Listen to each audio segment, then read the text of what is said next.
أعوذ بالله من الشيطان الرجيم. بسم الله الرحمن الرحيم. ألف لام ميم.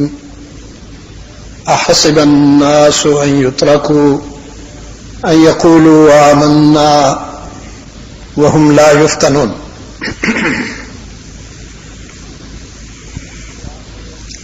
کیا لوگ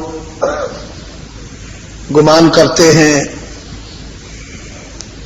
کہ زبان سے خود کو مومن کہلا کر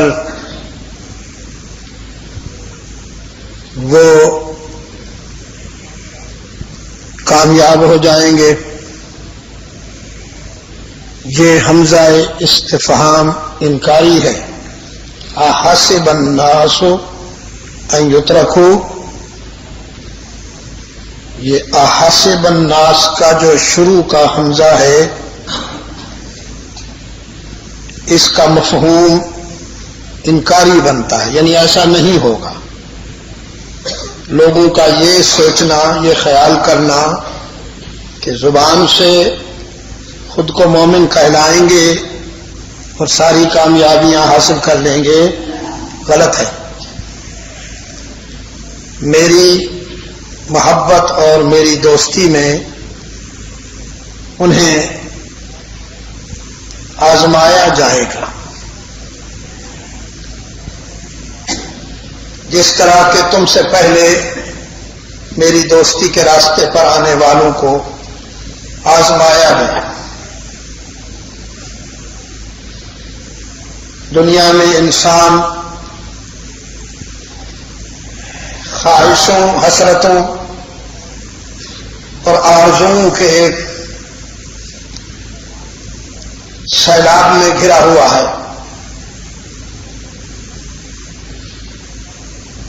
اس کا نفس اس کو دنیا کی جھوٹی کشش کی طرف ترغیب دیتا ہے، متوجہ کرتا ہے. وہ ان جھوٹی، فانی، بے وفا اور عارضی چیزوں کے حصول میں اپنا ایمان، انسانیت اور اپنی شناخت کھو بیٹھتا ہے.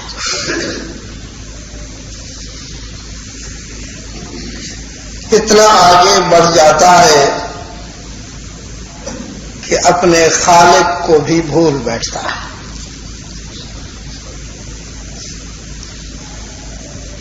چاہتا ہے اس کا گھر سب سے اچھا ہو، اس کی گاڑی سب سے اچھی ہو،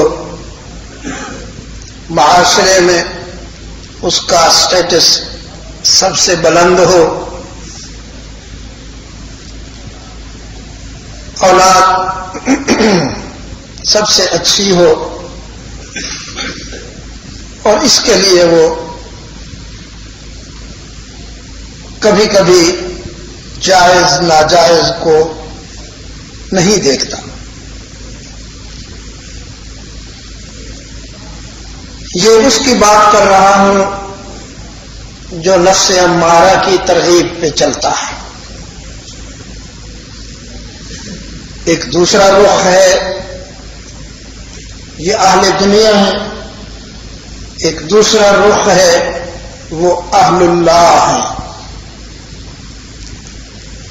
ان کی منزل دنیا ہے، ان کی منزل آخرت ہے. جس طرح یہ دنیا پرست اپنی دنیا کے لیے اللہ کو بھی بھول بیٹھتا ہے، اللہ کے دوست اللہ کے لیے دنیا کو اہمیت نہیں دیتے، چھوڑتے ہیں. پھر یہ منظر دیکھنے والا ہوتا ہے کہ اہل دنیا کے پیچھے بھاگتے ہیں اور دنیا انہیں ٹھوکریں لگاتی ہے، اور اہل اللہ کی طرف جاتے ہیں، دنیا ان کے پیچھے بھاگتی ہے اور وہ دنیا کو ٹھوکریں لگاتے ہیں. یہ منظر زمانہ دیکھتا آ رہا ہے اور دیکھتا رہے گا۔ جس نے دنیا کو چاہا اس کی زندگی میں ایک لمحے کا اضافہ نہ ہوا، اور جس نے اللہ کو چاہا اس کی زندگی میں ایک لمحے کی کمی نہ ہوئی۔ زندگی کی جو لمٹ ہے وہ دونوں کے لیے طے شدہ ہے، اس میں کوئی ترمیم نہیں۔ یہ تقدیر مبرم ہے، تقدیر مبرم طے شدہ امور میں سے ہے۔ تو بھائی ہم گزشتہ 3-4 جمعوں میں اہل اللہ کی باتیں کر رہے تھے۔ اہل اللہ کی باتیں کر رہے تھے۔ سیدنا عثمان ابن عفان رضی اللہ عنہ، سیدنا عمر فاروق رضی اللہ تعالی عنہ، سیدنا حسین ابن علی رضی اللہ عنہما، یہ اللہ کے وہ باوفا بندے ہیں، اللہ کے وہ برگزیدہ بندے ہیں جنہیں نوری رشک سے دیکھتے ہیں۔ آپ یقین کیجئے میں اور آپ موت سے کتنے ڈرتے ہیں۔ یہ وہ لوگ تھے جن سے موت لرزہ بر اندام رہی، موت انہیں راستے سے نہ ہٹا سکی۔ انہوں نے اللہ کو راضی کرنے کا فیصلہ کیا اور اس فیصلے میں انصاف کر گئے۔ زمانہ انہیں اپنی طرف متوجہ نہ کر سکا۔ آپ یقین کیجئے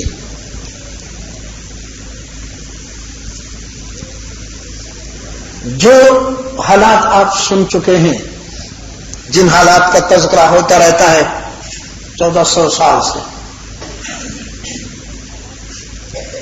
ان حالات سے وہ نکل بھی سکتے تھے۔ ایک دوسرا رخ موجود تھا۔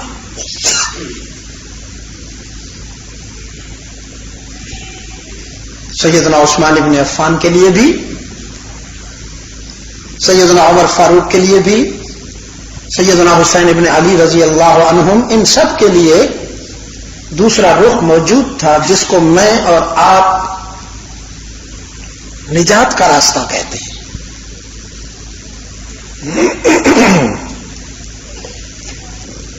اور وہ رخ یہ تھا کہ زمانے سے وہ کمپرومائز کر لیتے، زمانے سے کمپرومائز کر لیتے، حالات کے مطابق ڈھل جاتے۔ نہیں کیا انہوں نے زمانے سے کمپرومائز، حالات کے مطابق ڈھلے نہیں، صرف اللہ کی رضا کو سامنے رکھا، صرف اللہ کی رضا کو سامنے رکھا۔ اور طبعی موت آئی مگر وہ موت انہیں مٹا نہ سکی۔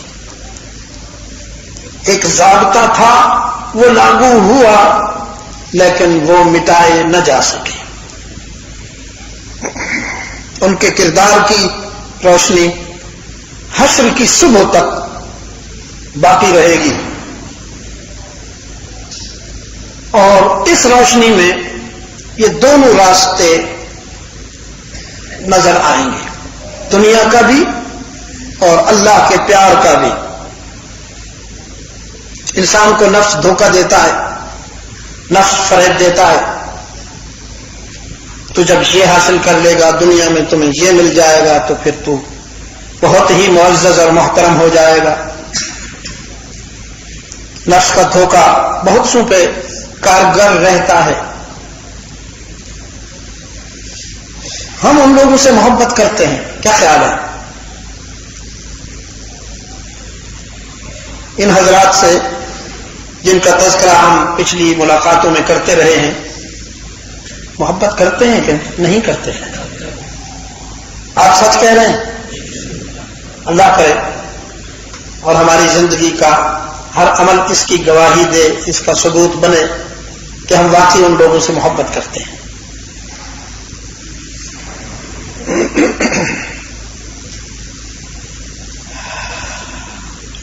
ہماری ایک خوش نصیبی ہے، اللہ تعالیٰ اس کو نظر بد سے بچائے، کہ ہم حلقہ رسالت کے ان تمام کرداروں سے محبت کرتے ہیں جن سے اللہ کے رسول صلی اللہ علیہ وسلم نے محبت کی اور ہمیں محبت کرنے کا حکم دیا.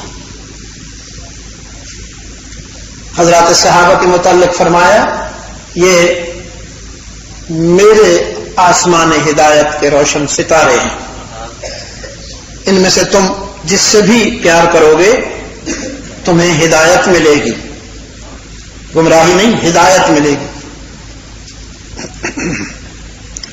اور اپنی اہل بیت کے متعلق فرمایا، کمثل سفینۃ نوح، حضرت نوح کی کشتی کی طرح ہے، جو من راکبہا نجا ومن اخلفہا ہلاک. جو اس کشتی پہ آئے گا وہ نجات پا جائے گا، اور جو نہیں وہ ہلاک ہو جائے گا. تو ہمارے ایمان کے چہرے کی دو آنکھیں ہیں، ایک صحابہ اور ایک اہل بیت. دل کی گہرائیوں سے کہہ دیجئے الحمدللہ. ہمارا سینہ ان دونوں کی محبت سے آباد ہے. ہمیں ان دونوں سے عقیدت ہے، پیار ہے، اس لیے کہ یہ دونوں ہمارے آقا و مولا کے معتمد ہیں صلی اللہ علیہ وسلم. تو بھائی انہوں نے تو ہنس کر خوشی خوشی جانوں کا نذرانہ دیا اللہ کو راضی کرنے کے لیے. ہم ان کے چاہنے والے ہیں، اللہ ہمیں توفیق دے ہم اپنے گریبان میں جھانکیں، ہم نے اللہ کو راضی کرنے کے لیے کیا کیا. قرآن کریم کی جو آیت میں نے شروع میں پڑھی، احسب الناس ان یترکوا ان یقولوا آمنا وهم لا یفتنون، لوگوں کا یہ خیال کہ وہ زبان سے مومن کہلائیں گے اور نجات پا جائیں گے، غلط ہے. اس کو اقبال نے بڑے خوبصورت الفاظ میں ہمیں سمجھایا، تو عرب ہو یا عجم ہو، تیرا لا الہ الا، تو عرب ہو یا عجم ہو، تیرا لا الہ الا. لغت غریب، لغت غریب جب تک تیرا دل نہ دے گواہی، لغت غریب جب تک تیرا دل نہ دے گواہی. پھر کہا زبان سے کہہ بھی دیا لا الہ تو کیا حاصل، دل و نگاہ مسلمان نہیں تو کچھ بھی نہیں. یہ اس کا ترجمہ ہے احسب الناس ان یترکوا ان یقولوا آمنا وهم لا یفتنون. میں اس لیے کہا کرتا ہوں کہ لوگ شاعر مشرق کہتے ہیں، میں اس شخص کو شاعر قرآن کہتا ہوں. قرآن کریم کی جتنی دل نشین ترجمانی اس نے کی ہے، شعراء میں بہت کم لوگ ایسے ملیں گے. مولانا رومی، جلال الدین رومی رحمۃ اللہ تعالی علیہ، ان کا اپنا ایک مقام. ہاں غالب کو کہہ لیجیے شاعر مشرق. تو ہم نے کیا دیا؟ ہم نے نے اللہ کو راضی کرنے کے لیے کتنی قربانی دی. اگر آپ محسوس نہ کریں تو اللہ کو راضی کرنا تو بہت بعد کی بات ہے, دور کی بات ہے. ہم نے تو اپنے ملک کے لیے بھی کیا قربانی دی. وطن نے, اس ملک نے تو ہمیں بہت کچھ دیا. ہم نے کیا دیا؟ بالخصوص ہمارے جو لیڈر ہیں وہ سائیکلوں پہ بیٹھ کر انتخاب لڑے, اسمبلی میں پہنچے, پھر وہ ارب پتی ہو گئے. یہ اسمبلی ہے, پارلیمنٹ ہے, یا مائن ہے کوئی گولڈ کی کہ لوگ اس میں جا کے ارب پتی بن جاتے ہیں؟ ویسے تو یہ کہتے ہیں کہ ہمارے پاس گیدڑ سنگی نہیں ہے پبلک کے سامنے. عوام, جب لوگ بیچارے عوام کہتے ہیں تم نے جو وعدے کیے تھے وہ پورے نہیں ہوئے, تو اس کے جواب میں وہ کیا فرماتے ہیں؟ یہ بالکل رٹا رٹایا جملہ ہے, ان کو حیا نہیں آتی, انہیں شرم نہیں آتی. ہمارے پاس ایسی کوئی گدڑ سنگی تو نہیں ہے کہ ہم یوں چٹکی میں مسائل حل کر دیں. کوشش کر رہے ہیں, اور وہ کوشش کرتے کرتے قوم کو بھوکا ننگا, خود کو ارب پتی بنا کر چلی جاتے ہیں. یہ ہمارا اپنے وطن کے ساتھ سلوک ہے, ہمارے ملک کے ساتھ ہمارا یہ سلوک. اللہ کے ساتھ ہم کیا انصاف کریں گے اس کی محبت کا, کیا انصاف کریں گے اس کے ربط اور تعلق کا. اچھا, اس کے باوجود وہ رحیم و کریم ہمارے یہ کرتوت دیکھ رہا ہے. اس کے باوجود وہ رحیم و کریم اپنے کرم کا دروازہ کھولے بیٹھا ہے, اپنا باب لطف و کرم کھولے بیٹھا ہے, اور کہہ رہا ہے ادعونی استجب لکم, ادعونی استجب لکم. اوہو, اپنے جیسے انسانوں کے سامنے کیا جھکتے ہو, کیا دامن پھیلاتے ہو.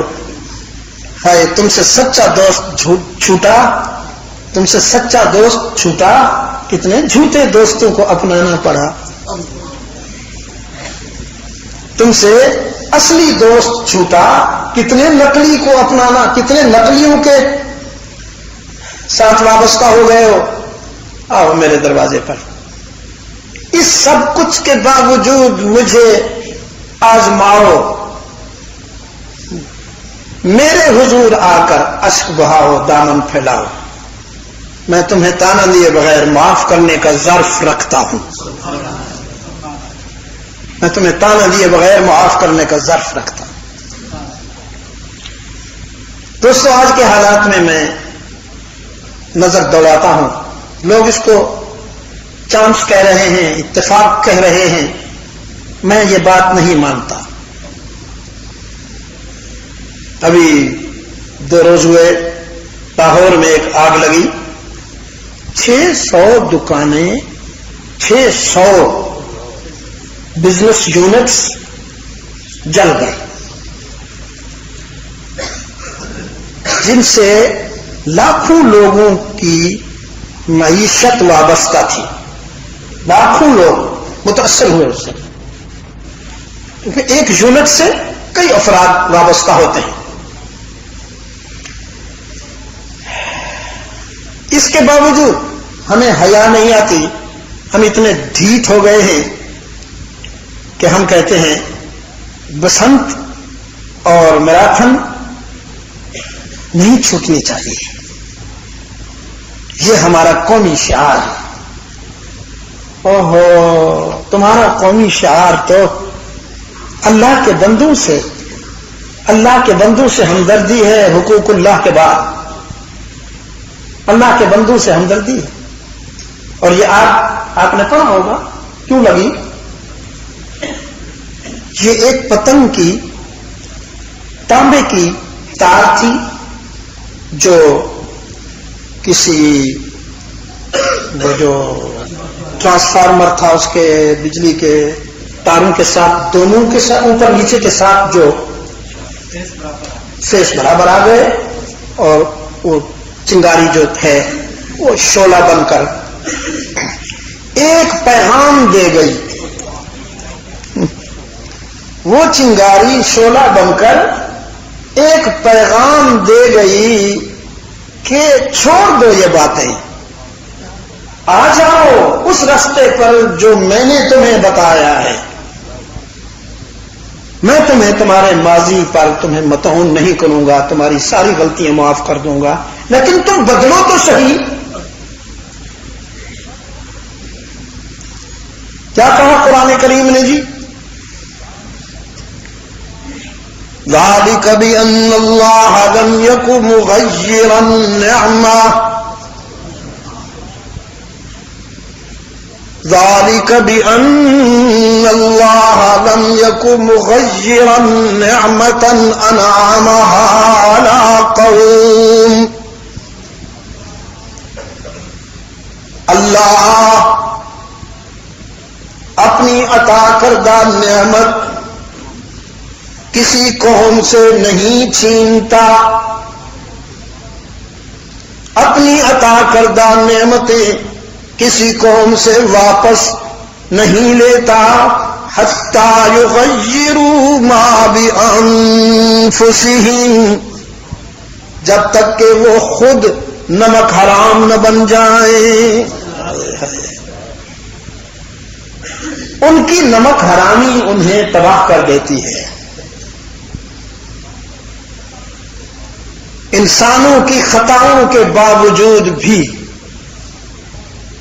انسانوں کے گناہوں کے باوجود بھی اللہ رؤوف و رحیم ہی رہتا ہے. یاد رکھنا، وہ تو رؤوف و رحیم اس کی شان ہے، اس کی پہچان ہے. لیکن اگر کوئی خود اپنے اوپر پیٹرول چھڑک کر دیا سلائی دکھا دے تو اس کا کوئی علاج بتائیے. میں کسی موقع پر قرآن کریم کا یہ ورق آپ کے سامنے رکھ چکا ہوں. آج حالات مجھے پھر متوجہ کرتے ہیں. دو قومیں ہیں، قرآن کریم نے ان کی مثال پیش کی ہے. دو قومیں، ایک کو اس کے ہٹ درمی نے، اس کے برے اعمال نے تباہ کر دیا. ایک قوم نے اپنے برے اعمال سے اور بدعملی سے رجوع کر لیا، توبہ کر لی، بچ گئے. یہ دو قومیں. جو تباہ ہوئی وہ قوم نوح ہے، وہ قوم نوح ہے، جن کو اللہ کے نبی نے تقریباً 1000 سال تک تبلیغ فرمائی. کہا جاتا ہے نا جی کہ آپ تبلیغ نہیں کرتے جی، آپ لوگوں کو تبلیغ کے ذریعے ٹھیک کریں. تو صرف تبلیغ سے بات نہیں بنتی جب تک کہ لوگ بھی ٹھیک ہونے کا ارادہ نہ کریں. اسی برتن میں پانی جاتا ہے جس کا رخ سیدھا ہو، الٹے برتن میں نہیں جاتا.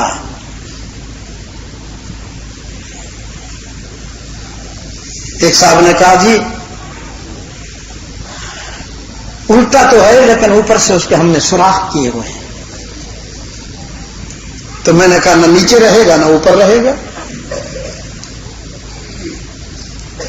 اور یہ جو برتن ہے جس میں سوراخ ہوتے ہیں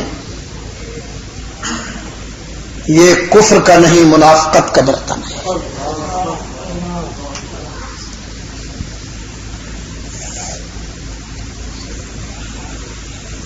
تبلیغ تو 1000 سال ہوئی بھائی.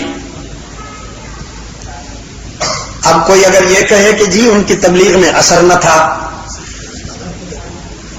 تو پھر اگر نبی کی بات میں اثر نہیں تو کس کی بات میں اثر ہوگا بھائی؟ پیغمبر ہی تو وہ ذات ہے جو محاسن اور خوبیوں کا مجموعہ ہوتا ہے. صرف پیغمبر کی وہ ذات ہے جس میں کوئی نقص نہیں ہوتا. اللہ انہیں اپنے بندوں کے پاس اصلاح کے لیے جب بھیجتے ہیں تو 40 سال پہلے حق تعالی اپنے ٹریننگ سینٹر میں اس کی ٹریننگ کرتے ہیں. وہ ٹریننگ سینٹر بھی بندوں کے ہاں نہیں ہے، وہ اللہ کا اپنا تربیتی کیمپ ہے جس میں وہ نبیوں کی 40 سال تک دھلائی منجائی اور ان کو ایک مثالی نمونہ بنا کر دنیا کے سامنے بھیجتی ہے. حضرت نوح علیہ السلام کو آدم ثانی کہا جاتا ہے. جس طرح سیدنا آدم علی نبینا وعلیہ التسلیم بنی نوع انسان کا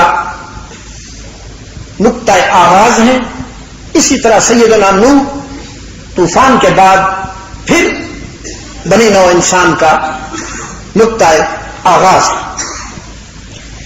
قرآن نے ان کے اخلاص کی ایک جھلک دی ہے، ان کے اخلاص کی، ان کی پرخلوص دعوت کی. فرمایا دعوت قومی لیلا ونہارا رب انی دعوت قومی، میرے رب میں نے اپنی قوم کو تیرا پیغام پہنچایا، انہیں تیری طرف بلایا، لیلا ونہارا، دن کی روشنی میں بھی رات کے اندھیرے میں بھی. میں نے دعوت کے سفر میں دن رات ایک کر دیا. دعوت قومی لیلا ونہارا فلم یزدہم دعائی الا فرارا، لیکن ان کا برتن سیدھا نہ ہوا، ان کا برتن سیدھا نہ ہوا. اور نہ معلوم مجھے کیا کیا نام دیتے ہیں مجھے کیا کیا نام دیتے ہیں.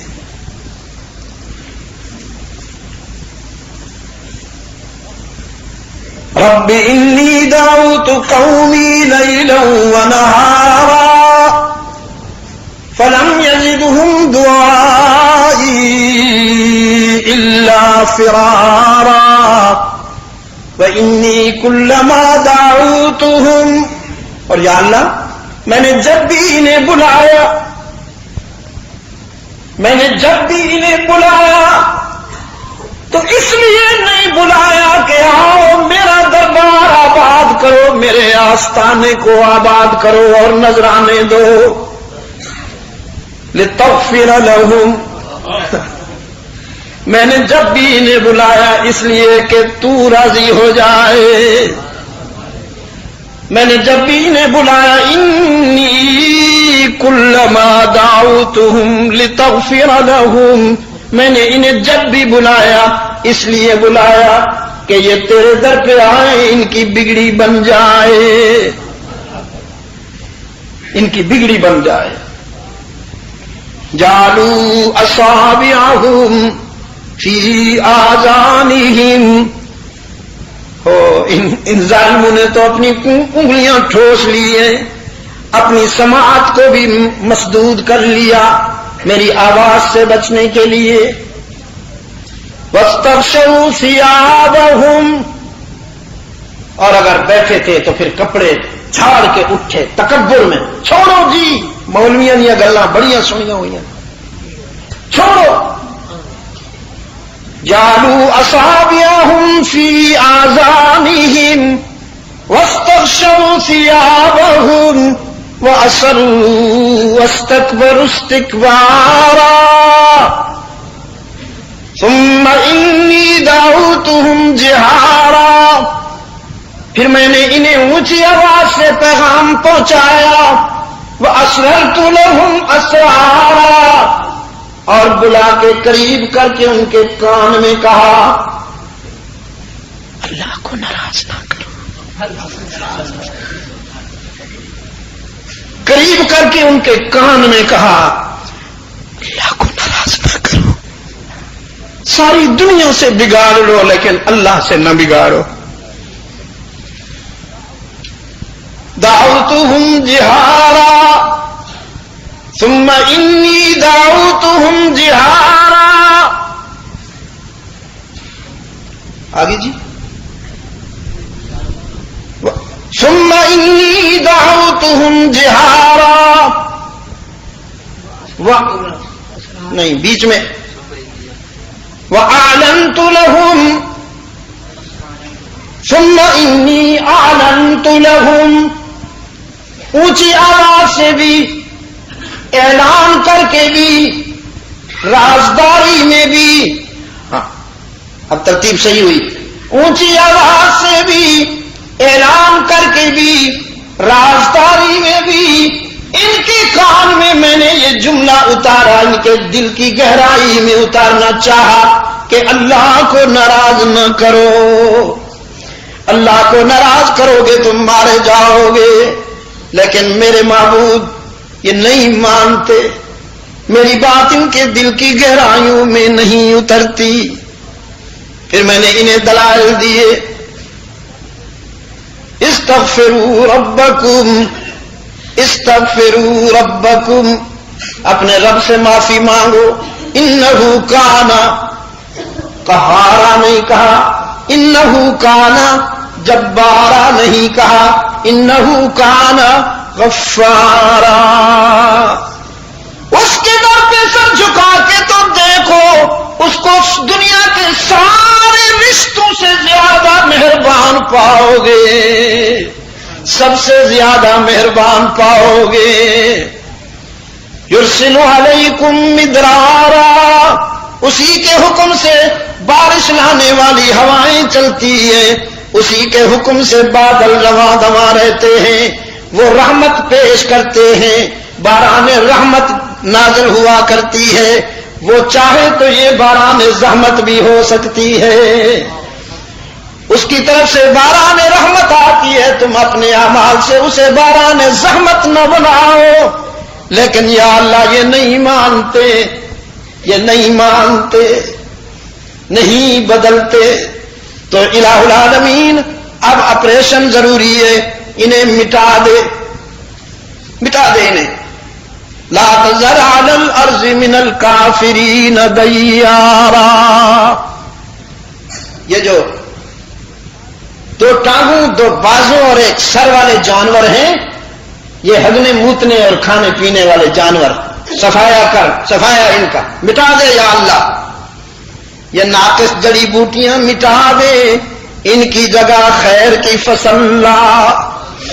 لا تذر علی الارض من الکافرین دیارا انک ان تذرہم یضلوا عبادک۔ ہاں یہ بھی میں کسی انتقامی جذبے سے نہیں کہہ رہا، جذباتی بات نہیں کر رہا ہوں۔ الہ العالمین اگر یہ باقی رہے تو تیرے آنے والے بندوں کو بھی گمراہ کریں گے، گمراہ کریں گے، انہیں بھی شرک کے راستے پہ ڈالیں گے، توحید ان کی سمجھ میں نہیں آتی۔ تو آپریشن ہو گیا اور وہ مٹا دیے گئے۔ وہی پانی جس کے بغیر انسان زندہ نہیں رہ سکتا، وہی پانی ان کے لیے موت اور ہلاکت کا پیغام لایا، اور پھر کوئی طاقت انہیں نہ بچا سکی، کوئی طاقت انہیں نہ بچا سکی، نہ بچا سکی۔ آج بھی اللہ کی نافرمانی کے راستے پر چلنے والے جنہیں نفس نے دھوکہ دیا ہے اور جو یہ سمجھتے ہیں کہ ہم ناقابل تسخیر ہیں، شاید آپ کے ہوتے ہوئے ان کا انجام سامنے آ جائے، شاید آپ کے ہوتے ہوئے ان کا انجام سامنے آ جائے، اور اگر ہم نہیں ہوں گے تو انجام تو بہرحال آئے گا۔ ان سے زیادہ طاقت والے لوگ، ان سے زیادہ گھمنڈ والے، ان سے زیادہ وسائل والے لوگ حرف غلط کی طرح صفحہ ہستی سے مٹا دیے گئے۔ آج ان کا کوئی نام لیوا نہیں ہے، آج ان کا کوئی نام لیوا نہیں ہے، مٹا دی گئی یہ قوم۔ پیغمبر کے بیٹے نے پیغمبر کے بیٹے نے بھی اگر بات نہیں مانی تو مٹا دیا گیا. اور قرآن کریم نے ایک اصول وضع کر دیا، اچھوں کی اولاد اس وقت وارث بنتی ہے جب انہی کی طرح اچھی ہو، اور اگر وہ اپنے آباء و اجداد کے نقش قدم پر چلنے والی نہیں تو پھر ان کا کوئی اس کی نسبت ان کے ساتھ نہیں بنتی، کوئی حق نہیں ہے کہ وہ ان کا نام لے. باپ کا علم نہ بیٹے کو اگر ازبر ہو، باپ کا علم نہ بیٹے کو اگر ازبر ہو تو پھر پسر کیوں وارث میراث، پھر پسر وارث میراث پدر کیوں کرو، پھر پسر وارث میراث پدر کیوں کر ہو، باپ کا علم نہ بیٹے کو اگر ازبر ہو. سیدنا زکریا علیہ السلام نے اللہ سے جب اولاد مانگی تو کیا کہا تھا؟ یرثنی ویرث من آل یعقوب، یا اللہ مجھے وہ اولاد عطا کر جو میری وارث بنے اور آل یعقوب کی وارث بنے.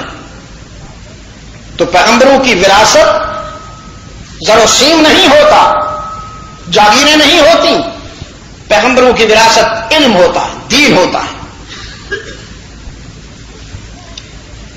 دوسری قوم سیدنا یونس کی ہے، وَأَرْسَلْنَاهُ إِلَىٰ مِائَةِ أَلْفٍ أَوْ يَزِيدُونَ، ہم نے 1,00,000 سے بھی کچھ زیادہ بندوں کی طرف اپنے یونس کو بھیجا. انہوں نے بھی اللہ کا پیغام پہنچایا لیکن قوم نہ مانی، نہیں مانی، اور انہوں نے بھی نافرمانی کی آخری حدوں کو چھو لیا، آخری حدوں کو چھو لیا. تو اللہ کے نبی نے دعا کی، یا اللہ آپریشن ہونا ضروری ہو گیا ہے، یہ ڈھانچے مٹا دیے جائیں. اچھا جی، دعا کی اور حق تعالی کی طرف سے کچھ آثار اس کی ناراضگی کے سامنے آئے.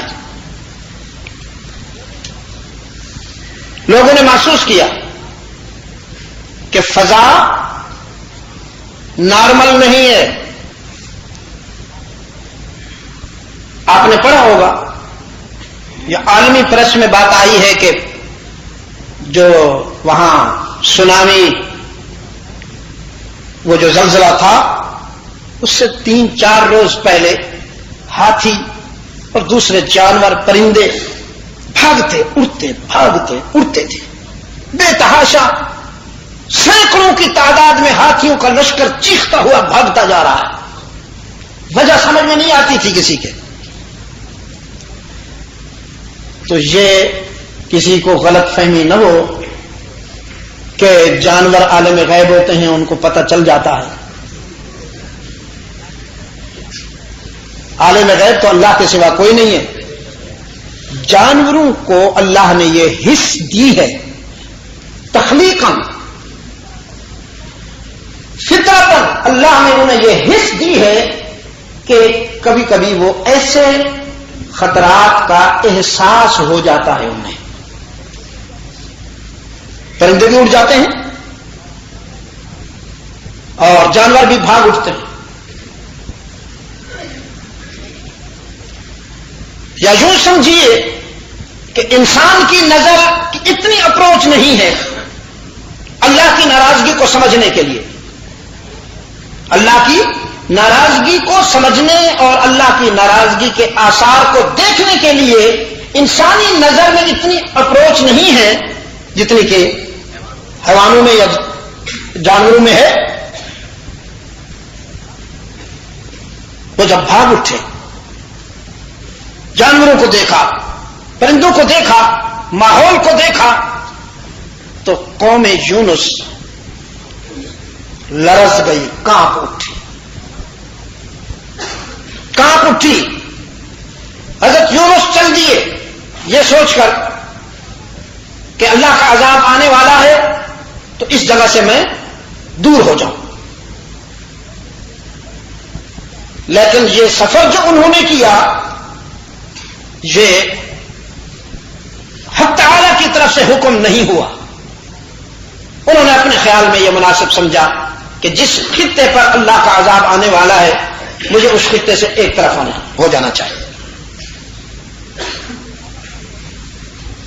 اذا قائل الفلک مشحون، ایک کشتی میں بیٹھے ہیں اور کشتی جب دریا کے بیچ میں پہنچتی ہے تو ایک بھمر میں ہچکولے کھانے لگتی ہے. کشتی چلانے والے ملاح کہتے ہیں سواریوں سے، میاں بھی تم میں سے کوئی ایسا ہے جو اپنے آقا کی اجازت کے بغیر سفر کر رہا ہو؟ لوگوں نے کہا کیوں؟ وہ کہنے لگے جب ایسا ہوتا ہے کہ کوئی غلام اپنے آقا کی اجازت کے بغیر ہماری کشتی میں آ بیٹھے تو ہماری کشتی ہچکولے کھاتی ہے. ہاں بھائی، کوئی ایک غلام اپنے آقا کی اجازت کے بغیر جب کشتی میں آ بیٹھے تو کشتی ہچکولے ضرور کھاتی ہے. جب پوری قوم اپنے اللہ کی نافرمانی پر چل پڑے تو پھر انہیں کچھ نہیں ہوگا. حضرت یونس علیہ السلام کھڑے ہو گئے، فرمانے لگے شاید وہ میں ہوں، شاید وہ میں ہوں. ملاحوں نے غور سے دیکھا، کہنے لگے آپ تو ہمیں غلام نظر نہیں آتے، آپ تو مخدوم نظر آ رہے ہیں، ایسے چہرے غلاموں کے تو نہیں ہوتے. حضرت یونس نے فرمایا بحث کرنے کا وقت نہیں ہے، میں تمہیں کیا سمجھاؤں کہ میں کس کا غلام ہوں، تو مجھے کشتی سے باہر پھینک دو. وہ نہ مانے تو پھر قرآن اندازی ہوئی، حضرت یونس کا نام نکل آیا. ملاحوں نے کہا نہیں یہ غلطی ہوئی ہے، ہم سے غلطی ہوئی ہے. پھر قرآن اندازی کی، انہی کا نام نکل آیا. پھر قرآن اندازی کی، تیسری مرتبہ بھی انہی کا نام نکل آیا. تو فرمانے لگے فی امان اللہ، اب تم مجھے پھینکو یا نہ میں خود جاتا ہوں. جو ہی کشتی سے چھلانگ لگائی، حق تعالی نے ایک مچھلی کو حکم دیا میری امانت آ رہی ہے، سنبھال لو، اس کو سنبھال لو. اور تیرے شکم میں، تیرے پیٹ میں، تیرا جو پیٹ ہے اس کے فطری تقاضے تو یہ ہیں کہ جو کچھ آئے سب نظام انہضام کا شکار ہو کر گل سڑ جائے، لیکن یہ میری امانت ہے.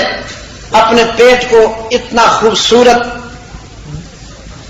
آرام گاہ بنا لو، آرام گاہ بنا لو کہ میرے یونس کو تیرے پیٹ میں آ کر ایسی راحت ملے کہ تیرے پیٹ سے باہر بھی وہ راحت نہ ملی ہو. اللہ کے حکم سے مچھلی کا پیٹ تو راحت خانہ بن گیا، حضرت یونس نے اس میں آ کر اسے تسبیح خانہ بنا دیا.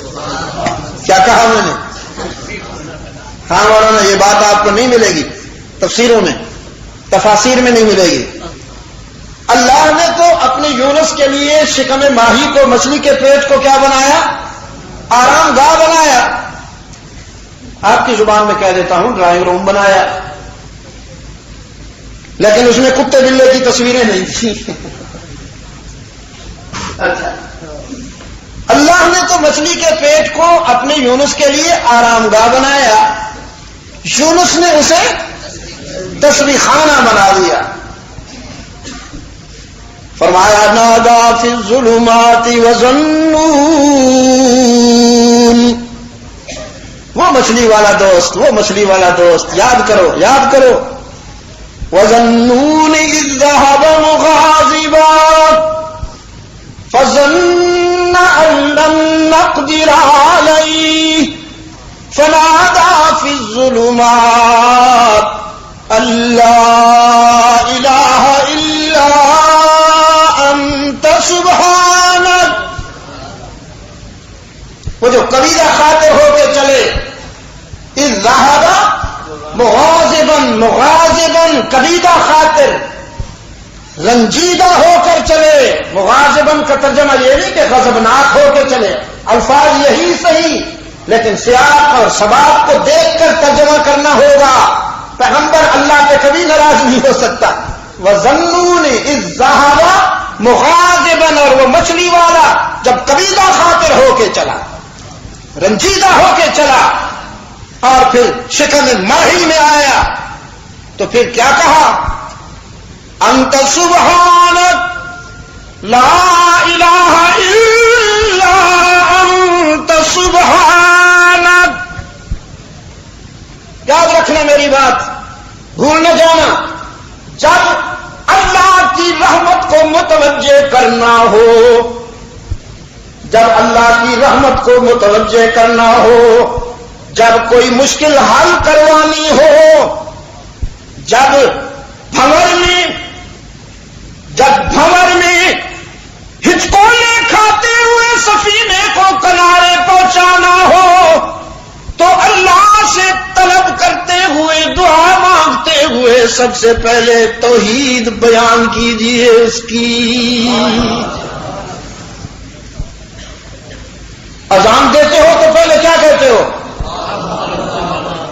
حق تمہاری آواز بتا رہی ہے کہ تم کتنے بیدار اور زندہ ہو اور کتنا اللہ اکبر کہتے ہو۔ تمہاری آواز بتا رہی ہے کہ تم کہاں پہنچ چکے ہو۔ اذان کے وقت کیا کہتے ہو؟ ادھر سے ادھر سے ادھر سے،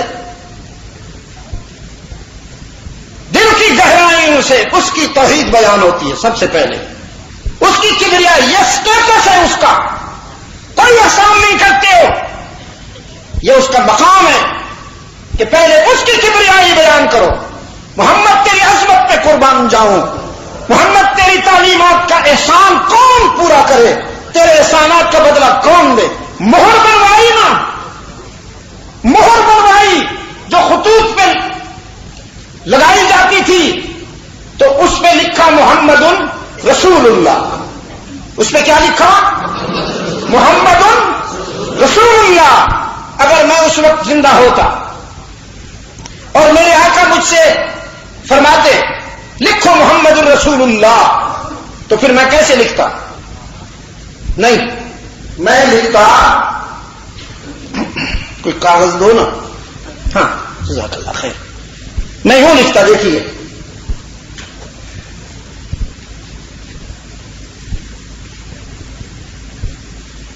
میں یوں لکھتا، آپ ایسے ہی لکھا کرتے ہیں نا، اوپر لا الہ الا اللہ کے بعد محمد رسول اللہ، ہم ایسے لکھتے ہیں نا، لیکن محمد معلم کائنات، محمد معلم کائنات، محمد عقائد کا معمار، عقائد کا معمار، محمد فکر انسانی کا محسن، محمد اسلام کا فاؤنڈر، اس نے محمد رسول اللہ یوں نہیں لکھوایا، انہوں نے یوں لکھوایا۔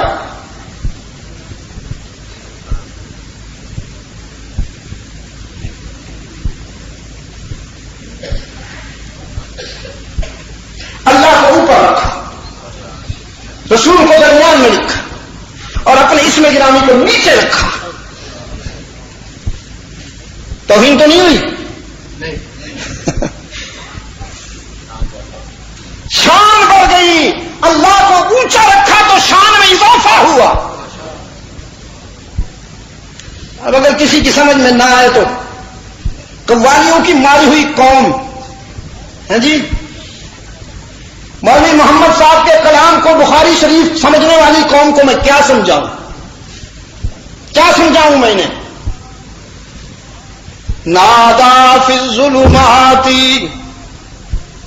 نادا فی الظلمات، تین اندھیروں میں سیدنا یونس پکارے، تین اندھیرے، رات کا اندھیرا، پانی کا اندھیرا دریا میں، اور مچھلی کے پیٹ کا اندھیرا، ظلمات، تین اندھیروں میں نادا فی الظلمات اللہ الہ الا انت سبحانک، کوئی معبود نہیں مگر تو ہی، پاک ہے تو، انی کنت من الظالمین،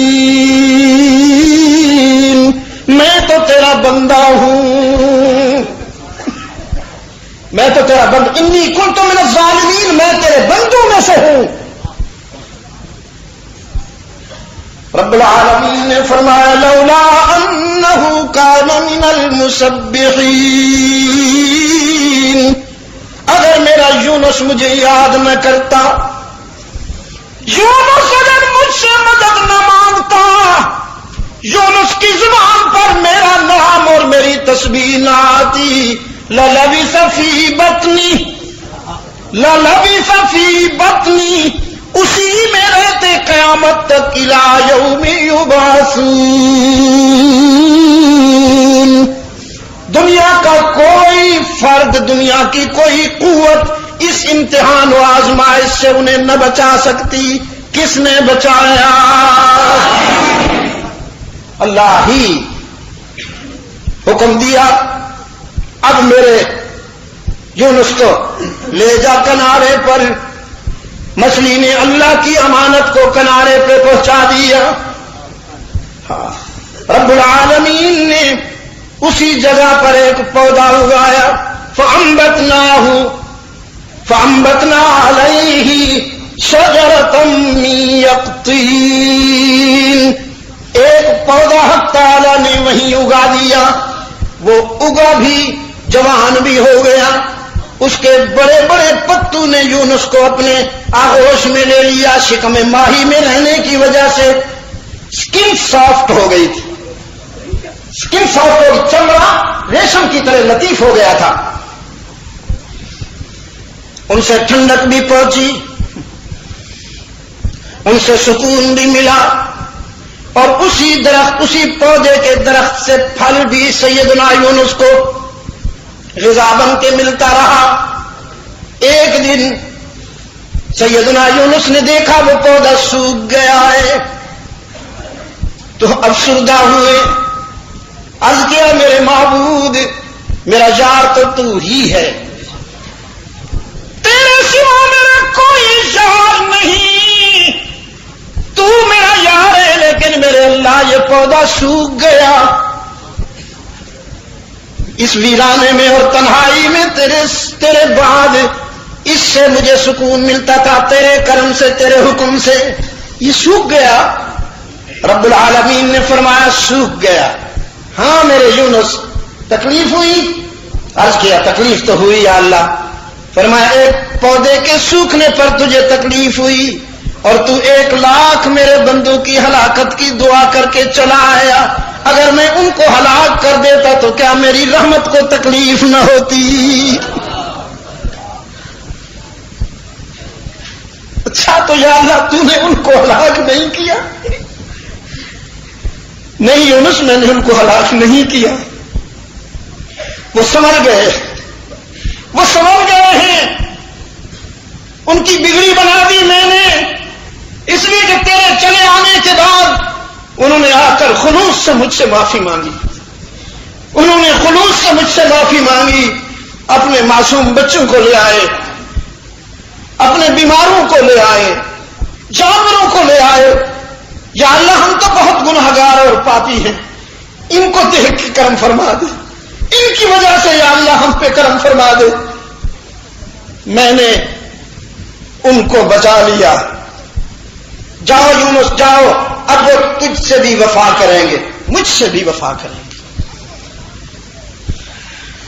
اب وہ حیوان نہیں رہے، انسان بن گئے. دوستو مجھے وقت اجازت نہیں دیتا، میں یہیں بات کو نمٹاتا ہوں. اللہ سے پیار کرنے والوں نے تو جانیں دے دی. ہم کون ہیں یار؟ ہمارا شمار کس میں ہوتا ہے؟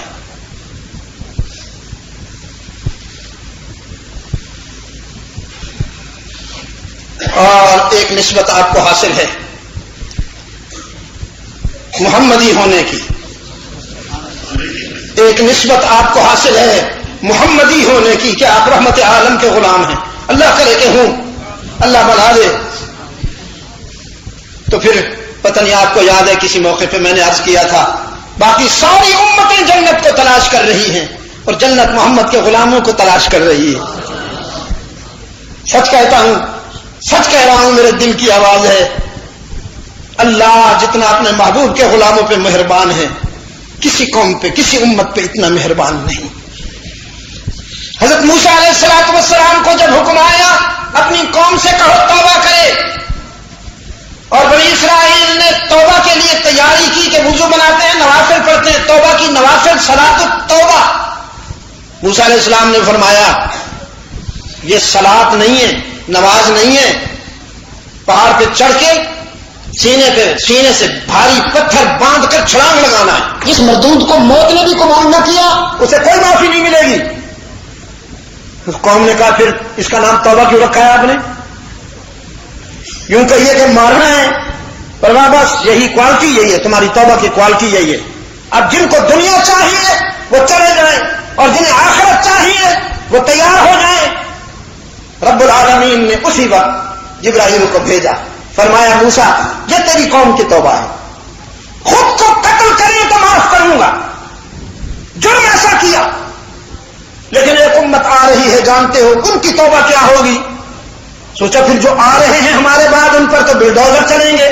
رب العالمین نے فرمایا نہیں، ایک امت آ رہی ہے وہ زندگی بھر کی خطائیں اور گناہ لے کر میرے در پہ آئیں گے اور مجھ سے معافی مانگیں گے، کہیں گے یا اللہ ہمیں معاف کر دے۔ کچھ لوگوں کی آنکھوں میں آنسو ہو، کچھ تو ایسے سنگ دل ہوں گے کہ ان کی آنکھوں میں آنسو بھی نہیں ہوں گے، وہ صرف زبان سے کہیں گے یا اللہ معاف کر دے، ہم معافی چاہتے ہیں، تو اسی پر میں انہیں معاف کر دوں گا۔ حضرت کلیم نے عرض کیا یا اللہ یہ لوگ میری امت کا حصہ ہیں، میری امت میں سے ہوں گے؟ فرمایا نہیں میرے کلیم یہ تیری امت میں نہیں ہے، یہ میرے محبوب کی امت ہے، یہ میرے محبوب کے نام لیوا ہیں، باقی اعمال سے اور میرے محبوب کے غلام نسبت سے منزل حاصل کریں گے۔ تو وہ تو راضی ہونے کے لیے تیار بیٹھا ہے۔ دوستو درخواست کرتا ہوں اللہ کو راضی کرنے میں دیر نہ کیجیے، باقی دنیا میں جو بھی ناراض ہوتا ہے ہو جائے، اس کو راضی کرنے میں دیر نہ کیجیے، اور سب کچھ اسی کی طرف سے ہونے کا یقین اپنے دل کی گہرائیوں میں پیدا کیجیے۔ محمد الیاس رحمت اللہ تعالی علیہ کا تبلیغی قافلہ یہی کہہ رہا ہے پوری دنیا میں سب کچھ اللہ سے ہونے اور غیر اللہ سے کچھ نہ ہونے کا یقین پیدا کر لیجئے، یہی آپ کی کامیابی کا راز ہے، اسی میں آپ کی ساری کامیابیوں کا راز ہے۔ دوستو آج وطن عزیز کو اس کی بہت ضرورت ہے۔ میں آپ کو سچ کہتا ہوں اللہ کی ناراضگی کے آثار دیکھ رہا ہوں، ہر طرف اللہ کی ناراضگی کے آثار دیکھ رہا ہوں۔ رات کو جب تک جاگتا رہتا ہوں استغفار کرتا ہوں یا اللہ معاف فرما دے، پوری امت کو پوری قوم کو اپنا کرم فرما، ورنہ ذرا یوں جھٹکا ایران میں آ گیا، سری لنکا میں اور انڈونیشیا میں آ گیا، آپ آسمان پر تو نہیں رہتے، ہم بھی تو اسی زمین میں رہ رہے ہیں، ہمارے اعمال کیا ہیں؟ ہمارے اعمال کیا ہیں؟ رات چھا جاتی ہے تو پھر کیا ہوتا ہے یہاں؟ اللہ ہمارے حال پہ رحم فرمائے۔ اگلا جمعہ اور اس سے اگلا جمعہ مجھے مشرقی ممالک کی طرف جانا ہے، میں انشاءاللہ پیر کے روز مسافر ہو رہا ہوں۔ میں نے وہاں کچھ کانفرنسیں 1982 سے شروع کی تھی، اس میں جنوبی ایشیا سے اکثر علمی حضرات شرکت کرتے ہیں، دارالعلوم سے بھی حضرات تشریف لاتے ہیں، دارالعلوم دیوبند سے بھی۔ تو چونکہ میں ان کانفرنسوں کو شروع کرنے والا ہوں تو ابھی تک وہ مجھے معاف نہیں کرتے، میری معذرت کو قبول نہیں کرتے، وہ حضرات مصر ہیں، تو وہ کانفرنسیں تو تقریباً 1 مہینہ ہوں گی، لیکن میں 2 ہفتے اس میں جو اہم مقامات ہیں ان میں شرکت کروں گا۔ تو جو جمعہ آ رہا ہے اور اس سے اگلا جمعہ شاید آپ سے میں دور رہوں گا، انشاءاللہ آپ میری دعاؤں میں شامل رہیں گے۔ میں آپ سب کے دنیا اور آخرت کی کامیابی کے لیے دعا گو رہوں گا، اللہ کرے کہ میں بھی یہ ناچیز جو آپ سب سے گیا گزرا آپ کی دعاؤں میں یاد رہے۔ وآخر دعوانا ان الحمدللہ رب العالمین۔ سنتیں پڑھ۔ الحمدللہ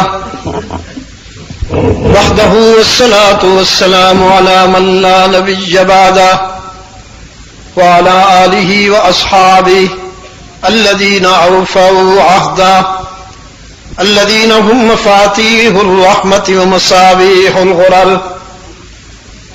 أما بعد فيا أيها الناس وحدوا الله فإن التوحيد رأس الطاعات واتقوا الله فإن التقوى ملاك الحسنات وعليكم بالسنة فإن السنة تهدي إلى الإطاعة ومن أطاع الله ورسوله فقد رشد واهتدى وإياكم والبدع فإن البدعة تهدي إلى المعصية ومن يعص الله ورسوله فقد ضل وغوى وعليكم بالصدق فإن الصدق ينجي والكذب يهلك وعليكم بالإحسان فإن الله يحب المحسنين ولا تقنطوا من رحمة الله فإنه أرحم الراحمين ولا تحبوا الدنيا فتكونوا من الخاسرين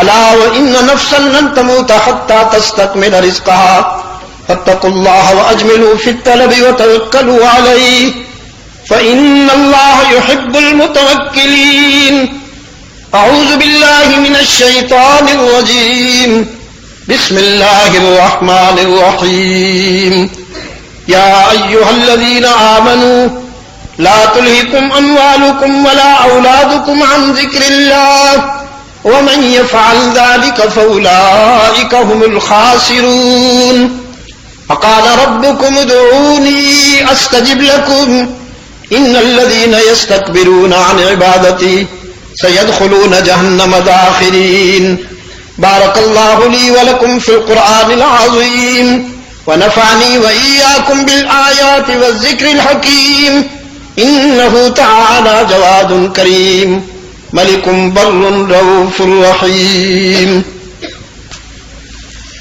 الحمد لله نحمده ونستعينه ونستغفره ونؤمن به ونتوكل عليه ونعوذ بالله من شرور أنفسنا ومن سيئات أعمالنا من يهده الله فلا مضل له ومن يضلل فلا هادي له ونشهد أن لا إله إلا الله وحده لا شريك له ونشهد أن سيدنا محمدا عبده ورسوله المبعوث إلى الأسود والأحمر لتتميم مكارم الأخلاق اللهم صل على محمد وعلى آل محمد بعدد من صلى وصام وصل كذلك على جميع الأنبياء والمرسلين وعلى الملائكة المقربين وعلى عباد الله الصالحين خصوصا على سيد المتقين والأبرار صاحب النبي في الغار والمزار أفضل الصحابة بالتحقيق خليفة النبي بلا فصل سيدنا أبي بكر الصديق رضي الله تعالى عنه وعلى الناطق بالصواب والعادل بالكتاب أمير المؤمنين سيدنا عمر بن الخطاب رضي الله تعالى عنه وعلى كامل الحياء والإيمان الشهيد المظلوم حين قراءة القرآن أمير المؤمنين سيدنا عثمان بن عفان رضي الله تعالى عنه وعلى صاحب السيف والقضاء ناشر العلم والهدى أمير المؤمنين سيدنا علي بن أبي طالب رضي الله تعالى عنه وعلى أزواج النبي صلى الله عليه وسلم خصوصا على خديجة وحفصة وزينب وعائشة وأم حبيبة وعلى السيدات الطاهرات الأربعة بنات النبي زينب ورقية وأم كلثوم وفاطمة وعلى السيدين السندين السعيدين أبي محمد الحسن وأبي عبد الله الحسين رضي الله تعالى عنهم والباقين من العشرة المبشرة قال النبي صلى الله عليه وسلم الله الله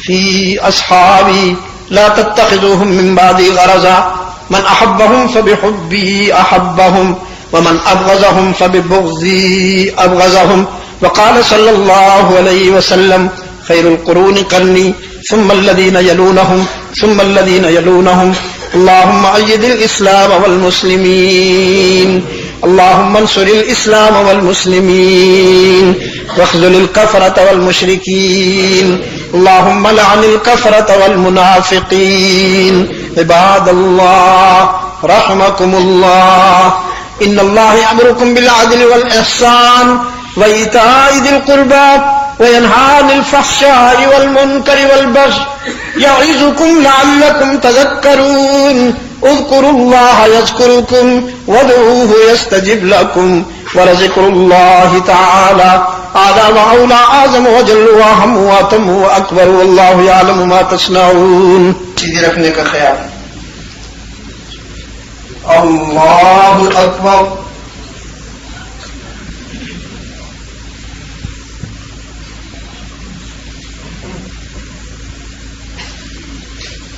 الحمد لله رب العالمين الرحمن الرحيم مالك يوم الدين إياك نعبد وإياك نستعين اهدنا الصراط المستقيم صراط الذين أنعمت عليهم غير المغضوب عليهم ولا الضالين لقد صدق الله رسوله الرؤيا بالحق لتدخلن المسجد الحرام إن شاء الله آمنين وحلقين رؤوسكم ومقصرين لا تخافون فعلم ما لم تعلموا فجعل من دون ذلك فتحا قريبا هو الذي أرسل رسوله بالهدى ودين الحق ليظهره على الدين كله وكفى بالله شهيدا الله أكبر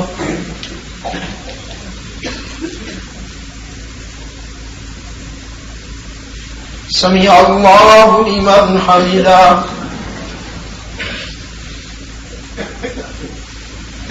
الله أكبر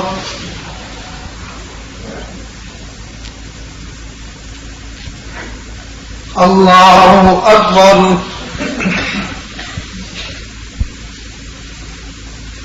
الله أكبر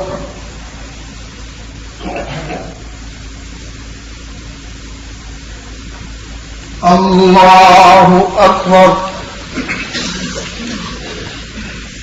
الحمد لله رب العالمين الرحمن الرحيم مالك يوم الدين إياك نعبد وإياك نستعين اهدنا الصراط المستقيم صراط الذين أنعمت عليهم غير المغضوب عليهم ولا الضالين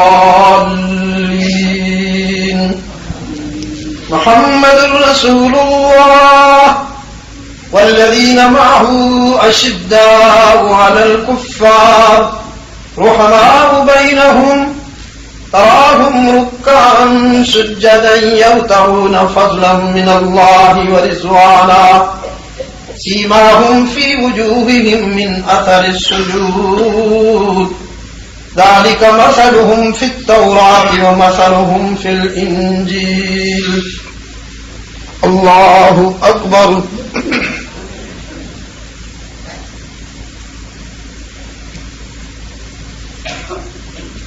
سمع الله لمن حمده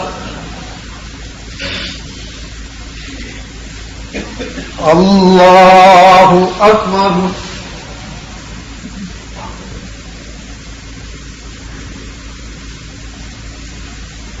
الله أكبر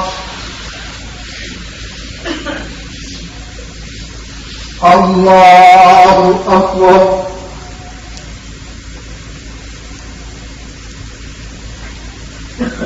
الله أكبر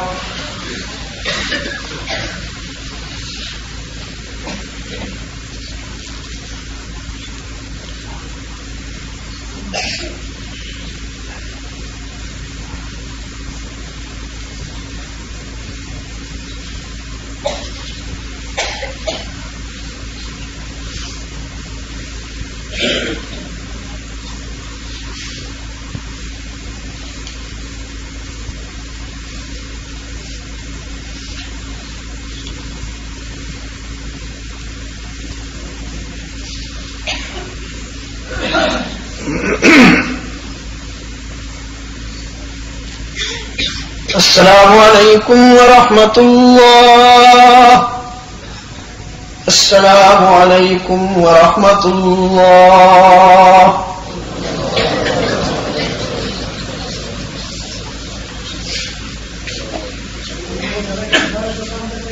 بسم اللہ الرحمن الرحیم اللهم صل على محمد النبي الأمي وعلى آله وبارك وسلم تسليما كثيرا كثيرا ربنا آتنا في الدنيا حسنة وفي الآخرة حسنة وقنا عذاب النار ربنا ظلمنا أنفسنا وإن لم تغفر لنا وترحمنا لنكونن من الخاسرين اللهم ثبتنا على صراط المستقيم واحفظنا من كل بلاء الدنيا وعذاب الآخرة اللهم أرنا الحق حقا وارزقنا اتباعه وأرنا الباطل باطلا وارزقنا اجتنابا منه إنا على ذكرك وشكرك وحسن عبادتك وفقنا لما تحب وترضى وألف بين قلوبنا كما ألفت بين عبادك الصالحين اے اللہ عالم اسلام کی مدد فرما مسلمان جہاں کہیں مظلوم و مجبور ہیں اپنے کرم سے ان کی دستگیری فرما بالخصوص یا اللہ فلسطین کے مظلوموں کی مدد فرما عراق کے ہمارے مظلوم بھائیوں کی مدد فرما کشمیر کے مظلوموں کی مدد فرما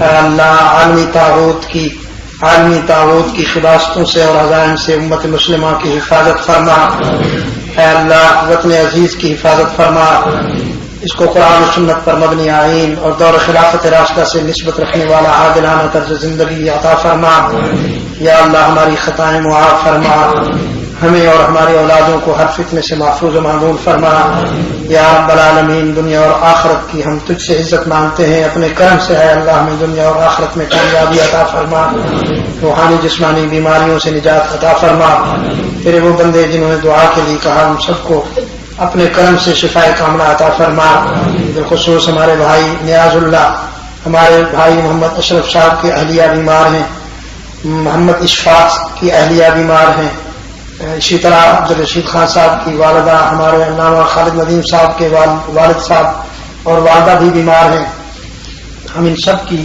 صحت کاملہ کی دعا کرتے ہیں یا اللہ تو اپنے کرم سے انہیں صحت عاجلہ عطا فرما ہمارے عزیز راجہ یاسین صاحب بیمار ہیں اللہ تعالیٰ انہیں بھی صحت کاملہ عطا فرمائے اور بھی یا اللہ تیرے جن بندوں نے مجھ سے اس سلسلے میں کہا مجھے یاد نہیں تو اپنے کرم سے انہیں چودھری سلطان صاحب کی والدہ کے لیے بھی دعا کرتا ہوں اللہ انہیں بھی صحت کاملہ عطا فرمائے آپ سب کو دنیا و آخرت کی اللہ تعالیٰ عزت نصیب فرمائے آپ سب کی مشکلات کو آسان فرمائے آپ سب کی جائز اور نیک تمنائیں اللہ پوری فرمائے صلی اللہ تعالی علی خیر خلقہ محمد و آلہ و اصحابہ و بارک وسلم